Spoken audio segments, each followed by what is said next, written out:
জাতিসংঘ অধিবেশনে যোগ দিতে নিউ ইয়র্কের প্রধান উপদেষ্টা। ফেব্রুয়ারিতেই ভোটের জন্য প্রস্তুত বাংলাদেশ। রোহিঙ্গা ইস্যুতে পাশে থাকার আশ্বাস মার্কিন দূতের।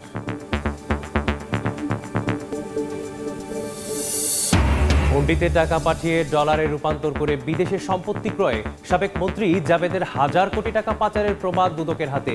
দুই সহযোগীর স্বীকারোক্তি। এই জায়গাটা ব্রিজ করা আছে, কিন্তু নিচের কাজ শেষ, কিন্তু ব্রিজের কোনো কাজ হয়নি। 17 বছর একটা ব্রিজ হয় না, তো কি দেশে আছি আমরা? হাসপাতাল যাইতে কোনো রাস্তাঘাট নাই। ঢাকা দক্ষিণ সিটির নাসিরাবাদ যেন অবহেলিত গ্রামীণ জনপদ। খাল পারাপারে ভরসা সাঁকো। রাস্তাঘাটেরও দুরবস্থা, নেই পর্যাপ্ত ড্রেনেজ ব্যবস্থা, দুর্ভোগে হাজারো মানুষ। এবার ফিলিস্তিনকে স্বাধীন রাষ্ট্রের স্বীকৃতি দিল ফ্রান্স, বেলজিয়াম সহ 6 দেশ। গাজা যুদ্ধ বন্ধের আহ্বান ম্যাখর। উপত্যকায় ইসরায়েলি বর্বরতায় নিহত অন্তত 37।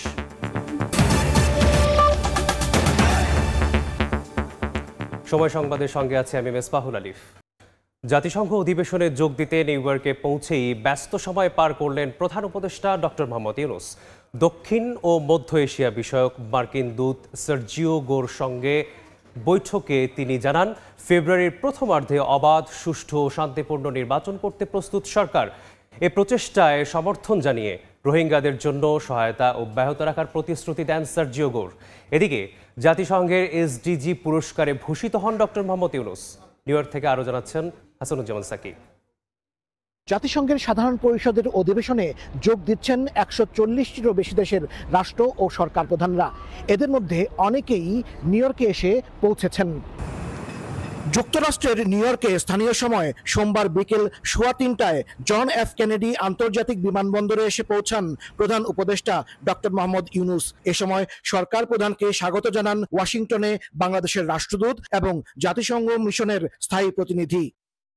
এরপরেই যুক্তরাষ্ট্রের মধ্য ও দক্ষিণ এশীয় দূত ও ভারতের নবনিযুক্ত মার্কিন রাষ্ট্রদূত সার্জিও গোর দেখা করেন প্রধান উপদেষ্টার সাথে।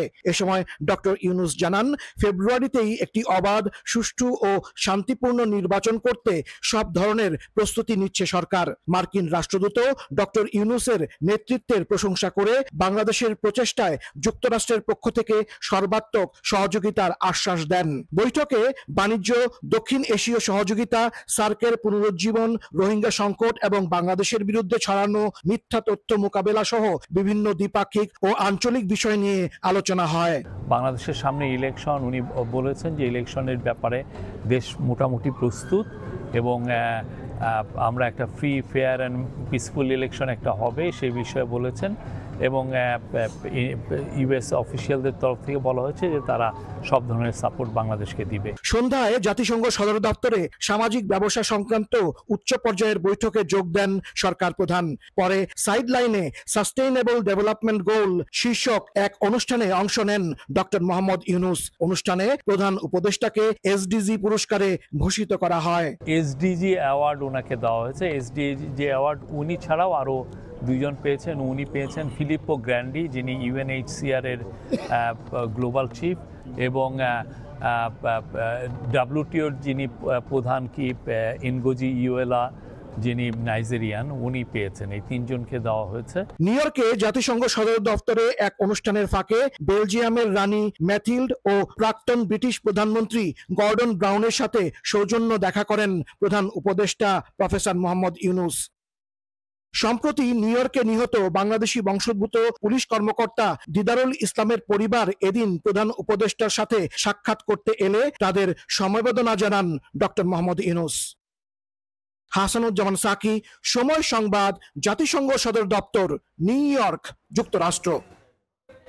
হুন্ডির মাধ্যমে প্রথমে টাকা পাঠানো হতো দুবাই, পরবর্তীতে সেই টাকা ডলার হয়ে চলে যেত বিশ্বের বিভিন্ন দেশে। বাংলাদেশ থেকে পাচার হওয়া টাকায় কেনা হতো বাড়ি এবং বাংলো। এভাবেই পাচার হওয়া 25 কোটি টাকার তদন্ত করতে আওয়ামী লীগের সাবেক ভূমিমন্ত্রী সাইফুজ্জামান চৌধুরী জাবেদের 1000 কোটি টাকা পাচারের প্রমাণ পেয়েছে দুদক। জাবেদের শিল্প গ্রুপের 2 কর্মকর্তার আদালতে দেয়া স্বীকারোক্তিমূলক জবানবন্দিতেও উঠে এসেছে নানা তথ্য। পার্থিপ্রতিম বিশ্বাসের রিপোর্ট।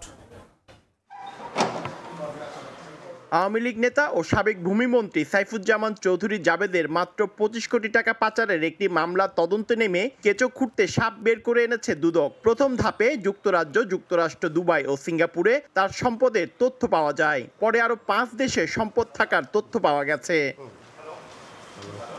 মামলার তথ্য অনুযায়ী 25 কোটি টাকা ঋণ নিতে গিয়ে জাবেদ জালিয়াতির আশ্রয় নেন। নিজ ব্যবসা প্রতিষ্ঠান আরামিড গ্রুপের কর্মচারীকে নাম সর্বস্ব ব্যবসা প্রতিষ্ঠানের মালিক সাজিয়ে নেওয়া হয় ঋণ। সেই ঋণ আরও কয়েকটি নাম সর্বস্ব ব্যবসা প্রতিষ্ঠানের নামে খোলা ব্যাংকের অ্যাকাউন্টে স্থানান্তর করা হয়। এরপর সেই টাকা পাচার করা হয়েছে বিশ্বের বিভিন্ন দেশে। মামলা তদন্তে নেমে গত 17 সেপ্টেম্বর রাতে আরামিড গ্রুপের 2 এজিএম আব্দুল আজিজ ও উৎপল পালকে নগরীর ডবল মোরিং থানা এলাকা থেকে গ্রেফতার করে দুদকের একটি দল। এরপর তাদের আদালতের নির্দেশে 5 দিনের রিমান্ডে নিয়ে জিজ্ঞাসাবাদ করা হয়। গত সোমবার 164 ধারায় চট্টগ্রামের মেট্রোপলিটন ম্যাজিস্ট্রেট আদালতে স্বীকারোক্তিমূলক জবানবন্দি দেন তারা।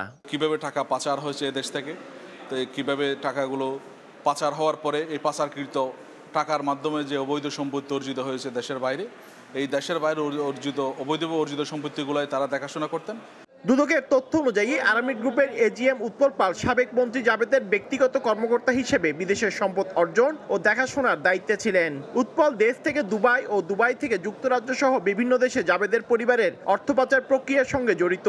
অন্যদিকে আব্দুল আজিজ আরামিড থাই অ্যালুমিনিয়ামের এজিএম হিসেবে জাবেদের সম্পদ কেনাবেচা ও রক্ষণাবেক্ষণের দায়িত্বে ছিলেন। হুন্ডির মাধ্যমে টাকা প্রথমে দুবাই ও বিশ্বের বিভিন্ন দেশে পাঠিয়ে সম্পত্তি ক্রয় করা হতো বলে জানায় দুদক। প্রাইমারিলি যে তথ্যগুলো পেয়েছি তাতে করে প্রাসঙ্গিক মিল রয়েছে এবং তারা স্বীকারও করেছে যে সাইফুজ্জামান চৌধুরী বিদেশে টাকা পাচার করেছে এবং কোন কৌশলে পাচার করেছে সেই বিষয়গুলো নিয়ে আমরা আরও তদন্ত করছি, তদন্তে বিস্তারিত উঠে আসবে। গত 24 জুলাই দুদকের পক্ষ থেকে মামলা হয়েছে ইউসিবিএল ব্যাংক থেকে 25 কোটি টাকা ঋণ নিয়ে বিদেশে পাচারের অভিযোগে। আসামি সাবেক মন্ত্রী জাবেদ ও তার স্ত্রী রুকমিলা সহ 31 জন। পার্থপ্রতিম বিশ্বাস, সময় সংবাদ, চট্টগ্রাম। নাসিরাবাদ ঢাকা দক্ষিণ সিটির 75 নম্বর ওয়ার্ড। কাগজে কলমে স্থানটি সিটি কর্পোরেশনের ভেতরে হলেও সুযোগ সুবিধার দিক দিয়ে নাসিরাবাদের অবস্থান একদম তলানিতে। কর দিয়েও মৌলিক নাগরিক সুবিধা থেকে বঞ্চিত এখানকার প্রায় 25 গ্রামের বাসিন্দা। নেই পর্যাপ্ত পয় নিষ্কাশনের ব্যবস্থা, এতে বর্ষায় ভোগান্তি ওঠে চরমে। আর যাতায়াতে বাঁশের সাঁকোই এখানকার নিত্যদিনের ভরসা। বছরের পর বছর জনপ্রতিনিধিদের প্রতিশ্রুতির ফুলঝুরি ছাড়া আর কিছুই পায়নি তারা। শরীফ রুবেলের ছবিতে আলামিন তুষারের রিপোর্ট। বয়সের ভারে হাঁটতেও যেখানে কষ্ট, সেখানে প্রায় প্রতিদিনই উঁচু এই সাঁকো পেরোতে হয় 90 ছই জালাল মিয়াকে। খালে নিয়মিত নৌযান চলাচল করায় ঝুঁকিও নেহায়েত কম নয়। এখানকার প্রায় 12 গ্রামের বাসিন্দার এই দুর্ভোগ নিত্যদিনের। কি ভাবছেন, গ্রামে কোথাও বেড়াতে এসছি? একদমই না, এটি খোদ ঢাকা দক্ষিণ সিটি কর্পোরেশনের একটি অংশ। এখানকার বাসিন্দাদের নিত্যদিন তাদের জরুরি কাজ করতে এমনই বাঁশের তৈরি সাঁকো ব্যবহার করতে হয়। এছাড়া অন্যান্য নাগরিক সুবিধার ক্ষেত্রেও তাদের পোহাতে হয় তীব্র ভোগান্তি। ঢাকা দক্ষিণ সিটির 75 নম্বর ওয়ার্ডের বাসিন্দারা বছরের পর বছর কর দিচ্ছেন ঠিকই, কিন্তু বাজার হাট, চিকিৎসা কিংবা শিক্ষার মতো সেবা পেতে ব্যবহার করতে হচ্ছে এমন বাঁশের সাঁকো। বছর বছর জনপ্রতিনিধিরা এসেছেন, আশ্বাস দিয়েছেন, চলেও গেছেন, কিন্তু একটি পাকা সেতুর স্বপ্ন বাস্তব হয়নি। লক্ষ লক্ষ মানুষ হয়ে গেলে মানুষ। এই জায়গাটা ব্রিজ করা আছে, কিন্তু নিচের কাজ শেষ, কিন্তু ব্রিজের কোনো কাজ হয়নি। 17 বছর একটা ব্রিজ হয় না, তো কি দেশে আছি আমরা। কেবল সেতুই নয়, সড়কেরও বেহাল দশা দক্ষিণ সিটির শেষ প্রান্তের এসব এলাকার। যতটুকু সড়ক আছে সেখানেও বেশিরভাগ স্থানে নেই সড়কের পিচ, কোথাও নেই ম্যানহোলের ঢাকনা, আর সড়ক বাতির তো যেন বালাই নেই। হাসপাতাল যাইতে কোনো রাস্তাঘাট নাই, ভালো নাই, রাস্তার অবস্থা অনেক খারাপ। আত্মীয় আসলে আমাদের ধিক্কার দেয়, বলে কিসের টাকা তোরা। দীর্ঘ 17 বছরের ভিতরে কত এমপি মন্ত্রী ছিল, এই পর্যন্ত একটা রাস্তাঘাটের কাজ করতে পারে নাই। লোকবলের অভাবে সিটি কর্পোরেশনে যুক্ত হওয়া নাসিরাবাদের মতো নতুন ওয়ার্ডগুলোর কাজ অন্যান্য এলাকার সঙ্গে সমন্বয় করে করতে হচ্ছে, আর এতে পর্যাপ্ত নাগরিক সেবা দিতে ব্যর্থ সিটি কর্পোরেশন। সেই দায় স্বীকার করে নিয়ে আবারও নতুন করে প্রকল্পের কথা জানালেন প্রধান নির্বাহী। এই এলাকাগুলোতে আমাদের নাগরিক সুবিধা আমরা শতভাগ কিন্তু নিশ্চিত করতে এখনো পারি না। ছোটখাটো প্রকল্প দিয়ে আসলে কঠিন, যেহেতু নতুন অন্তর্ভুক্ত এলাকা, অনেক রাস্তায় কিন্তু কাঁচা রাস্তা আছে। সেক্ষেত্রে আমরা আমাদের দক্ষিণ সিটি কর্পোরেশন একটি প্রকল্প অলরেডি আমরা জমা দিয়েছি। আর নগর পরিকল্পনাবিদরা বলছেন, নগরকে বড় করার আগে যেমন পরিকল্পনা দরকার, তেমনি দরকার নাগরিক সচেতনতা, আর যার দায়িত্ব নিতে হবে নগর কর্তৃপক্ষকে। তা না হলে ভোগান্তি থেকে মুক্তি মেলা দেয়। বলার জো নাই যেটা একটা সিটি কর্পোরেশন আওতাধীন এলাকা। এখন দেখা যাচ্ছে কোথাও 3টা ব্রিজ হচ্ছে, কোথাও একটা ব্রিজ হচ্ছে না। তাহলে এই সিদ্ধান্তগুলো তো আসলে সঠিক যে আমরা বলি প্ল্যানিং অ্যাসেসমেন্ট দিয়ে হচ্ছে না। দ্রুত এইসব এলাকাগুলোর জন্য একটা প্ল্যান করে সে প্ল্যান মাফিক বিভিন্ন ধরনের উন্নয়নের উদ্যোগগুলো নেওয়া উচিত। শুধু নাসিরাবাদ নয়, ওই এলাকার আশপাশে ত্রিমোহনী, গুদারাঘাট, খিলগাঁও এবং ডেমরা থানার বাসিন্দারাও ভুগছেন নানা নাগরিক বঞ্চনায়। আল আমিন তুষার, সময় সংবাদ, ঢাকা। দীর্ঘদিন ধরে রংপুর সিটি কর্পোরেশনের 10,000 সড়ক বাতি অকেজো। মূল শহরে আলোর ঝলকানি থাকলেও আশেপাশের পাড়া ও মহল্লা অন্ধকারে নিমজ্জিত। এ কারণে বাড়ছে বিভিন্ন অপরাধ। কর্তৃপক্ষ বলছে, নতুন বাতি কিনতে টেন্ডার প্রক্রিয়া শুরু হয়েছে। রেদওয়ান হালিমানের রিপোর্ট। গুরুত্বপূর্ণ এলাকাগুলোর চিত্র, জ্বলছে বাহারি রকমের সড়ক বাতি, তবে বিপরীত চিত্র বিভিন্ন আবাসিক এলাকায়। নগরীর 33টি ওয়ার্ডের বেশিরভাগ এলাকার সড়ক বাতি নষ্ট। নগরবাসীর অভিযোগ, অন্ধকারের সুযোগে বাড়ছে নানা অপরাধ। এই লাইটটা যে লাগাইছে, এই লাইটটা লাগানোর পর কয়েকদিন পর নষ্ট হয়ে গেছে। রাস্তার সাইডে থেকে চোর গুন্ডে কখনো নামে আসে। তো অ্যাডজাসেন্ট এরিয়াতে মানে কোনো লাইট নাই, অন্ধকার। তারপর আপনি রাস্তাগুলো যদি দেখেন, সেটা তো আরেক ধরনের ভীতিকর অবস্থা। আমরা চাই এই রোডটায় যেন অতি শীঘ্রই লাইটের ব্যবস্থা করা হয়। কর্তৃপক্ষ বলছে, নতুন সড়ক বাতি কিনতে টেন্ডার প্রক্রিয়া চলমান রয়েছে। টেন্ডারটা অলরেডি কাজ আদেশ দেওয়া হয়েছে। মনে হয় এই মাসে অথবা সামনের মাসের দিকেই আমরা মালামাল পেলে বাকি যে অকেজো লাইটগুলো মেরামত করার সুযোগ পাবো। আর নগর পুলিশ বলছে, যে কোনো অপরাধ দমনে সতর্ক তারা। শহরব্যাপী বিভিন্ন পয়েন্টে, গুরুত্বপূর্ণ পয়েন্টে টহল টিম, পিকেট টিম প্রতিনিয়ত ডিউটি করে। তো এর পাশাপাশি যদি শহরব্যাপী পর্যাপ্ত আলোর ব্যবস্থা থাকে, পর্যাপ্ত সিসি ক্যামেরার ব্যবস্থা থাকে, তাহলে এগুলো আমাদের অনেক এক সহায়ক ভূমিকা পালন করে। সিটি কর্তৃপক্ষের তথ্য মতে, নগর জুড়ে থাকা 20,000 সড়ক বাতির অর্ধেকই অকেজো। সিটি কর্পোরেশনের অধিকাংশ এলাকায় সড়ক বাতি অকেজো থাকায় বেড়েছে দুর্ঘটনা, চুরি ও ছিনতাই।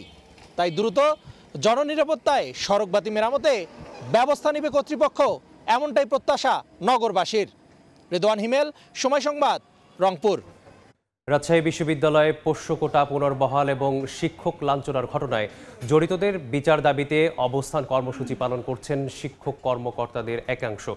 এ নিয়ে বিস্তারিত জানাতে ক্যাম্পাসে আছেন সহকর্মী মওদুদ রানা। সরাসরি যাচ্ছি তার কাছে। জেরে শিক্ষক শিক্ষার্থীদের হাতাহাতি, ধস্তাধস্তি এবং উপাচার্য সহ শিক্ষকদের লাঞ্ছিতের ঘটনায় তৃতীয় দিনের মতো কর্মবিরতি পালন করছেন এখানকার শিক্ষক, কর্মকর্তা এবং কর্মচারীদের একাংশ। তারা যেটি বলছেন যে তারা ন্যায্য তাদের যে বিচার সেটি দাবি করছেন, সুষ্ঠু তদন্ত দাবি করছেন। এবং আমরা যেটি দেখেছি, সকাল থেকে তারা রাজশাহী বিশ্ববিদ্যালয়ের যে শহীদ বুদ্ধিজীবী চত্বর রয়েছে সেখানে অবস্থান করছেন এবং তারা বসে রয়েছেন। এবং তারা যেটি বলছেন যে যতদিন পর্যন্ত তাদের যে দাবি সেটি বাস্তবায়ন না হচ্ছে, ততদিন পর্যন্ত তারা এই আন্দোলন চালিয়ে যাবেন। অন্যদিকে জাতীয়তাবাদী শিক্ষক ফোরাম তারা যেটি বলছেন যে যতদিন পর্যন্ত প্রকৃত দোষীদের চিহ্নিত করা না হবে, ততদিন পর্যন্ত তারা ক্লাস পরীক্ষা কার্যক্রম সম্পূর্ণরূপে বন্ধ রাখবেন। এবং আমরা এদিন ক্যাম্পাস ঘুরে দেখেছি যে আসলে কোনো বিভাগেই ক্লাস পরীক্ষা অনুষ্ঠিত হচ্ছে না। প্রশাসনিক ভবন খুলেছে, তবে সেখানে দাপ্তরিক কাজ হচ্ছে না। অন্যদিকে একাডেমিক যে ভবনগুলো রয়েছে সেখানেও ক্লাস পরীক্ষার কার্যক্রম সম্পূর্ণরূপে বন্ধ। এবং গতকাল দিনভর এবং রাত পর্যন্ত নানা নাটকীয়তার পর চতুর্থবারের মতো রাকসু নির্বাচন স্থগিত হওয়ায় ক্যাম্পাস পুরো ফাঁকা, ক্যাম্পাস শান্ত। সাধারণ শিক্ষার্থীদের উপস্থিতি একেবারেই নেই। প্রশাসনিক কর্মকর্তা কর্মচারী যারা এসেছেন তারা এখানে অবস্থান করছেন এবং তারা বলছেন যে তাদের যে আন্দোলন সেটি চলমান রাখবেন। আমরা কথা বলেছিলাম প্রশাসনের সাথে। প্রশাসন যেটি বলছেন, যারা শিক্ষক এবং কর্মকর্তা কর্মচারীদের সাথে তারা কথা বলছেন এবং এই অবস্থা নিরসনের জন্য তারা চেষ্টা করছেন। অন্যদিকে রাকসু নির্বাচনের প্রচার প্রচারণা একেবারেই নেই, বরং তারা যেটি বলছেন যে 35 বছর আগেও এরকম রাকসু নির্বাচন শেষ মুহূর্তে স্থগিত হয়েছিল, কিন্তু সেটি আর অনুষ্ঠিত হয়নি। এবারের নির্বাচন অনুষ্ঠিত হবে কিনা সেটি নিয়েও এই প্রার্থী, শিক্ষার্থী, ভোটাররা সংশয়ে রয়েছেন। এই ছিল রাজশাহী থেকে আমার কাছে সর্বশেষ। সরাসরি যুক্ত ছিলাম রাজশাহী বিশ্ববিদ্যালয় থেকে। সয়াবিন ও পাম অয়েলের দাম বৃদ্ধির সিদ্ধান্ত হলেও লিটারে কত টাকা বাড়ছে সে ঘোষণা এখনো আসেনি। ভোজ্য তেলের বাজার পরিস্থিতি জানাতে এই মুহূর্তে রাজধানীর কারওয়ান বাজারে আছেন সহকর্মী SM আরিফিন। সরাসরি চলে যাচ্ছি তার কাছে। আরিফিন। গতকাল বাণিজ্য মন্ত্রণালয়ের সঙ্গে সয়াবিন তেল সহ ভোজ্য তেল উৎপাদনকারী যে প্রতিষ্ঠানগুলো রয়েছে তার প্রতিনিধিরা কিন্তু গতকাল বৈঠক শেষে একটি দাম বৃদ্ধির ঘোষণা কিন্তু এসেছে, যদিও সুনির্দিষ্টভাবে বলা হয়নি যে ভোজ্য তেল অর্থাৎ সয়াবিন কিংবা খোলা তেল কিংবা পাম অয়েলে কত টাকা বৃদ্ধি করা হচ্ছে এরকম সুনির্দিষ্ট ঘোষণা কিন্তু দেওয়া হয়নি। তবে আমরা বাজারে এসে সকাল থেকে যেমনটি দেখছি যে দাম বৃদ্ধির প্রভাব কিন্তু বাজারে আসলে নেই। বাজারে সকল ধরনের ভোজ্য তেলের সরবরাহ যেমন স্বাভাবিক রয়েছে, তেমনি একই দামে অর্থাৎ সুনির্দিষ্ট দামে প্রতি লিটার সয়াবিন তেল 189 টাকা প্রতি লিটার বিক্রি হচ্ছে। এছাড়া পাম তেল কিংবা খোলা সয়াবিনের যেমন স্বাভাবিক দর ছিল সে দরেই কিন্তু বিক্রি হচ্ছে এবং দোকানগুলোতে তেমন ধরনের খুব বেশি চাপ নেই ক্রেতাদের। যে দাম বৃদ্ধির খবরে আসলে যেমনটি হয় যে অতিরিক্ত কেনার এক ধরনের প্রবণতা থাকে ক্রেতাদের, সেই প্রবণতাও কিন্তু এখানে দেখা যাচ্ছে না। যদিও ক্রেতারা অভিযোগ করছেন যে দাম বৃদ্ধির খবরটি আসলে যদি সুনির্দিষ্ট হতো, আসলে প্রতি লিটারে কত টাকা দাম বাড়ছে এটি যদি তারা জানতে পারতেন তাহলে সেক্ষেত্রে কিছুটা তাদের মধ্যে শঙ্কা কমতো কিংবা কম আতঙ্কিত হতেন। একই সাথে আমাদের ব্যবসায়ীরা যেটি জানাচ্ছেন যে তারা যে পরিমাণ অর্ডার দিয়েছিলেন গতকালকের আগেও পাইকারদের কাছ থেকে, তারা কিন্তু একই ধরনের অর্ডার অনুযায়ী কিন্তু তারা পণ্যটি পাচ্ছেন এবং বাজারে যথেষ্ট সরবরাহ স্বাভাবিক রয়েছে। এবং একই সাথে জানিয়ে রাখতে চাই যে গত 15 সেপ্টেম্বর কিন্তু সয়াবিন তেল আমদানিতে 1% উৎসে কর বাড়ানো হয়েছিল, অর্থাৎ এর আগে কিন্তু ভোজ্য তেলে এ ধরনের উৎসে কর ছিল না। তো রাজধানীর কারণ বাজার থেকে সয়াবিন সহ অন্যান্য ভোজ্য তেলের সবশেষ খবর ছিল আমার কাছে। যুক্ত ছিলাম রাজধানীর কারওয়ান বাজার থেকে। বেতন বৃদ্ধির দাবিতে রাজশাহী বিভাগের 3 জেলা থেকে দ্বিতীয় দিনের মতো চলছে পরিবহন ধর্মঘট। সকাল থেকে রাজশাহী, নাটোর ও চাঁপাইনবাবগঞ্জ থেকে ঢাকা, চট্টগ্রাম ও সিলেটগামী বাস চলাচল বন্ধ রয়েছে। এতে দুর্ভোগে পড়েছেন দূরপাল্লার যাত্রীরা। বিকল্প উপায়ে গন্তব্যে যেতে দ্বিগুণ ভাড়া গুনতে হচ্ছে তাদের। পরিবহন শ্রমিকদের অভিযোগ, রাজশাহী ঢাকা রুটের চালক ও কর্মীদের বেতন কম। প্রতি ট্রিপে বেতন বাড়ানো না হলে পরিবহন ধর্মঘট চলবে বলে হুঁশিয়ারি দেন তারা।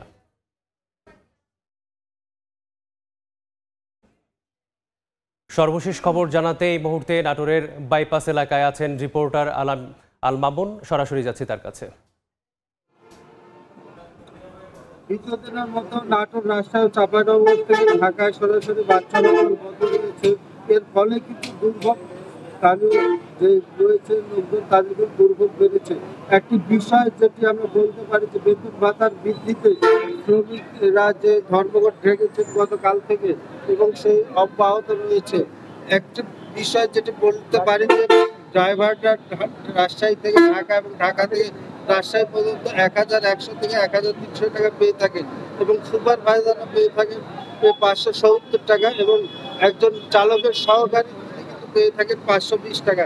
গত 10 বছর থেকে এই টাকা থেকে যাওয়ার কারণে যে বৃদ্ধির দাবি জানিয়ে এসেছে বেশ কয়েকবার।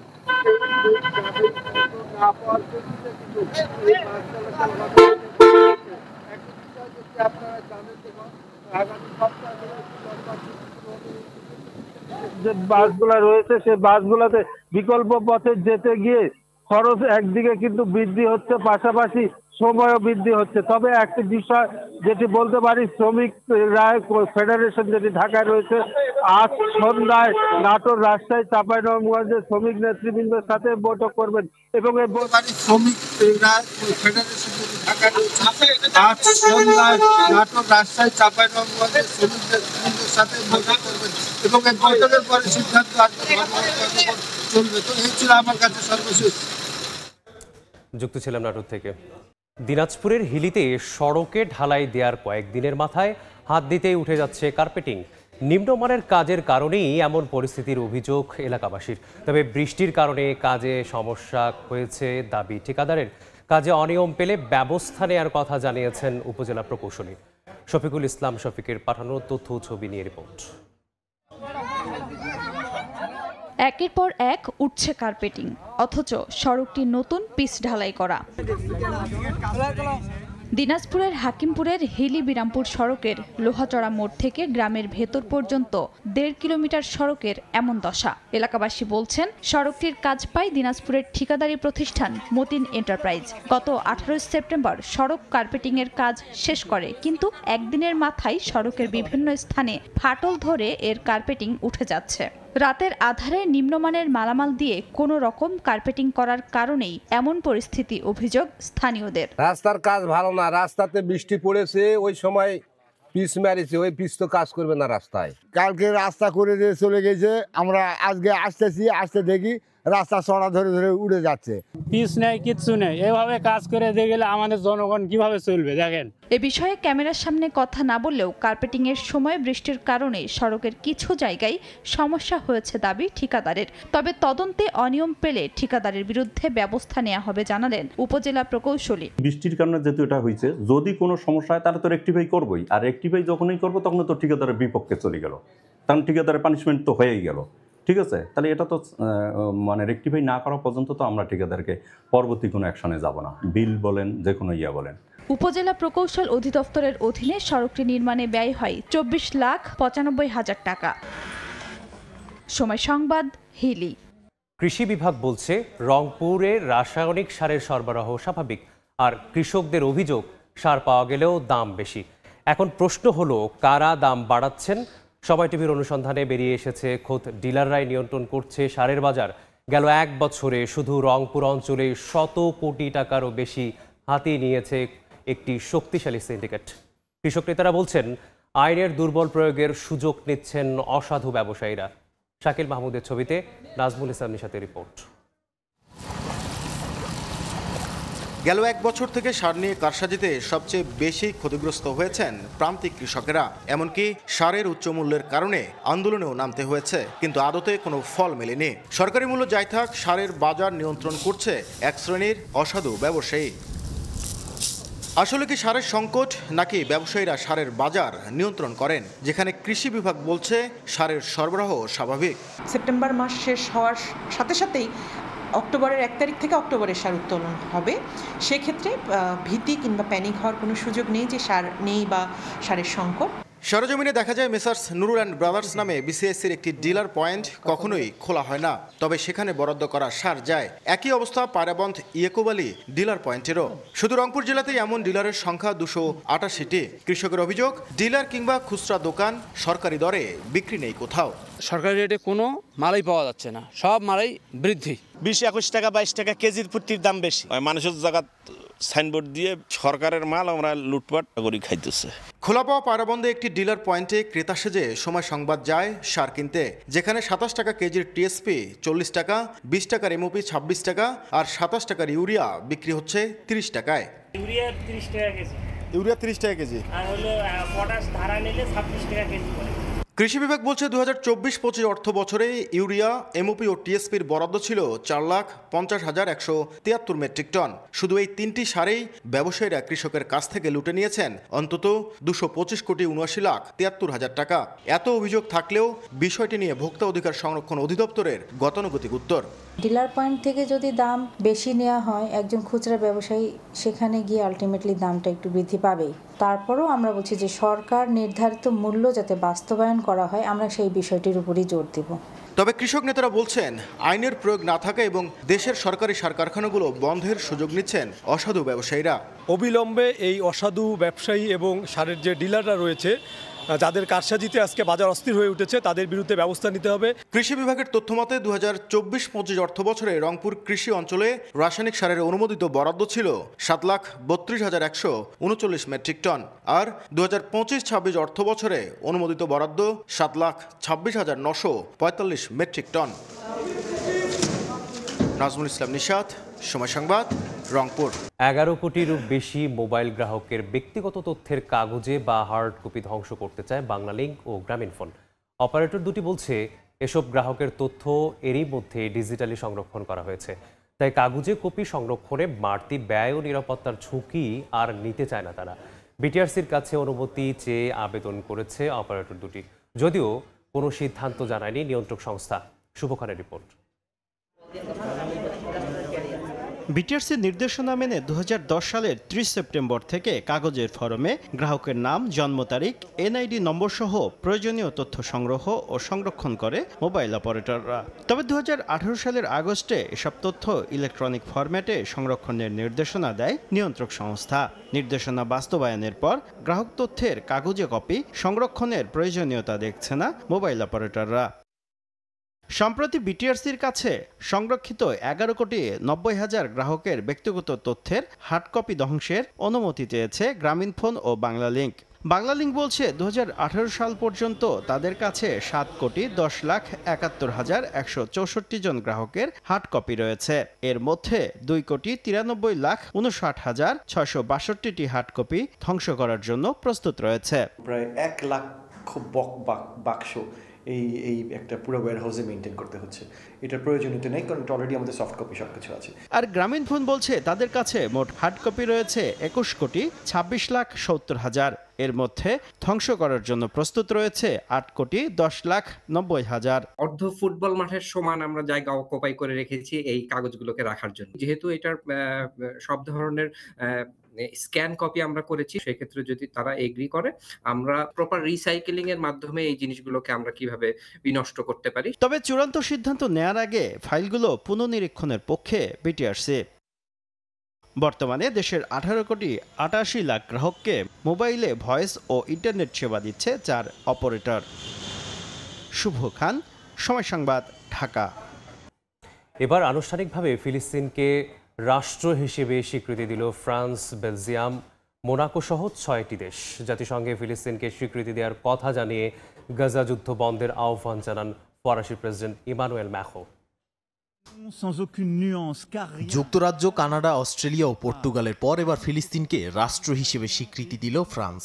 স্থানীয় সময় সোমবার সৌদি আরবের সঙ্গে যৌথ উদ্যোগে দ্বিরাষ্ট্রভিত্তিক সমাধানে জাতিসংঘের সাধারণ পরিষদে ফিলিস্তিনকে স্বীকৃতি দেওয়ার কথা জানান দেশটির প্রেসিডেন্ট ইমানুয়েল ম্যাখো। তিনি আরো বলেন, আন্ডোরা, মাল্টা, লুক্সেমবার্গ, বেলজিয়াম, মোনাকো ও সান মারিনো সহ আরো বেশ কয়েকটি দেশ ফিলিস্তিনকে স্বীকৃতি দিচ্ছে। এছাড়া স্পেন, আয়ারল্যান্ড, নরওয়ে ও সুইডেন একই পথ অনুসরণ করতে যাচ্ছে বলেও জানান ফ্রান্সের প্রেসিডেন্ট। ফিলিস্তিনের স্বীকৃতি নিয়ে জাতিসংঘ মহাসচিব আন্তোনিও গুতেরেস বলেন, রাষ্ট্রীয় স্বীকৃতি ফিলিস্তিনের জন্য কোনো পুরস্কার নয়, বরং অধিকার। একই সঙ্গে দ্বিরাষ্ট্র ছাড়া মধ্যপ্রাচ্যে শান্তি সম্ভব নয়, বরং চরমপন্থা ছড়িয়ে পড়তে পারে বলে শঙ্কা প্রকাশ করেন। সৌদি যুবরাজ মোহাম্মদ বিন সালমানের পক্ষ থেকে ধন্যবাদ জানিয়ে পররাষ্ট্রমন্ত্রী ফয়সাল বিন ফারহান একে ঐতিহাসিক পদক্ষেপ হিসেবে আখ্যা দেন। এখন নতুন বাস্তবতা তৈরি করে শান্তি, সমৃদ্ধি ও স্থিতিশীলতা আনার আহ্বান জানান। এর আগে জাতিসংঘে ইসরায়েলি দূত ড্যানি ড্যানন সম্মেলন বর্জনের ঘোষণা দেন। বলেন, এই অনুষ্ঠানকে কোনো সহায়ক উদ্যোগ মনে করে না তেল আবিব। এটিকে সন্ত্রাসকে উস্কে দেওয়ার চেষ্টার অংশ বলেও আখ্যা দেন তিনি। এমনকি ফ্রান্সের ওপরও ক্ষোভ প্রকাশ করেন ড্যানি। একই সঙ্গে সম্মেলন বর্জন করেছে যুক্তরাষ্ট্র। নাদিম মারজান, সময় সংবাদ। নির্ধারিত সময় পেরিয়ে গেলেও ঘোষণা হয়নি বিসিবি নির্বাচনের কাউন্সিলর তালিকা। আবেদন জমার নির্ধারিত সময়ের পর দেয়া হলেও জমা রাখা হয়েছে সাবেক প্রেসিডেন্ট ফারুক আহমেদের ফর্ম। কেন এমন অনিয়ম করা হয়েছে তার সদুত্তর দিতে পারেনি বিসিবির মিডিয়া কমিটির চেয়ারম্যান ইফতেখার রহমান মিঠু। একক সিদ্ধান্তে কাউন্সিলরশিপ জমা দেওয়ার তারিখ বাড়িয়েছেন আমিনুল ইসলাম বুলবুল বলেও জানান তিনি। মালিকানা নিয়ে দ্বন্দ্ব থাকা 4 ক্লাবের কাউন্সিলর তালিকা চূড়ান্ত হলেও তা জানায়নি বোর্ড। কাউন্সিলরশিপ চূড়ান্ত করা নিয়ে দিনভর নাটকীয়তা। বিসিবি ঘোষিত তফসিল অনুযায়ী সোমবার সন্ধ্যা 6টায় ছিল শেষ সময় কাউন্সিলরশিপ আবেদন জমা দেওয়ার। এরপরই প্রকাশ করার কথা খসড়া তালিকা।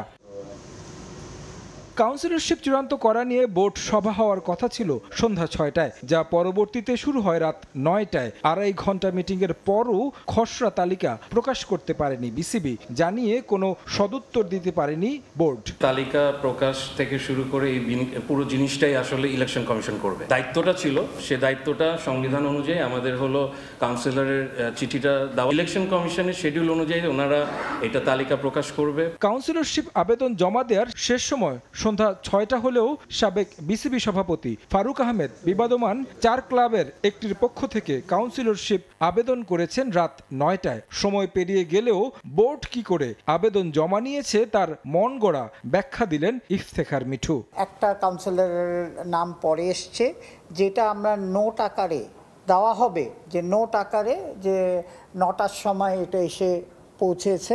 হ্যাঁ, এই নোট আকারেই ইলেকশন কমিশনের কাছে চল, যেটা যখন আমার কাছে এখন তো ইটস বিং প্রিপেয়ার্ড, যেটা যেই সময় রিসিভ করেছে সেটা দিয়েই এটাকে পাঠানো হবে। অনিয়ম করা হয়নি ব্যাপারটা, না একসেপ্ট করা হয়নি। আমরা যেভাবে পাঠানো হচ্ছে, ভেরি সিম্পলভাবে পাঠানো হচ্ছে, এই অমুক তারিখে এগুলি যাচ্ছে, উনি সর্বময় ক্ষমতার অধিকারী হিসাবে এটা অ্যাপ্রুভ করে বাড়িয়ে দিয়েছে। মালিকানা নিয়ে দ্বন্দ্ব থাকা 4 ক্লাবের কাউন্সিলরশিপের সুরাহা হলেও তা প্রকাশ করেনি বোর্ড। শেষ বোর্ড সভায় আলোচনা হয়েছে আসন্ন বিপিএল নিয়েও। আমরা টার্গেট করছি ডিসেম্বর জানুয়ারিতে বিপিএল হবে। এখানে অনেক কাজ আছে, সো সেটা নেক্সট বোর্ডের উপর বর্তাবে। 1398 crore including FDR, cash in hand বা ক্যাশ ইন ব্যাংক, এইসব নিয়ে প্রায় 1400 কোটি টাকা আপনার রেখে যাওয়া হচ্ছে। খসড়া ভোটার তালিকা প্রকাশ পিছিয়ে যাওয়ায় শঙ্কা তৈরি হয়েছে পূর্ব ঘোষিত 6 অক্টোবর বিসিবি নির্বাচন অনুষ্ঠিত হওয়া নিয়েও। তারেক হাসান শিমুল, সময় সংবাদ, ঢাকা। এই ছিল সময় সংবাদে।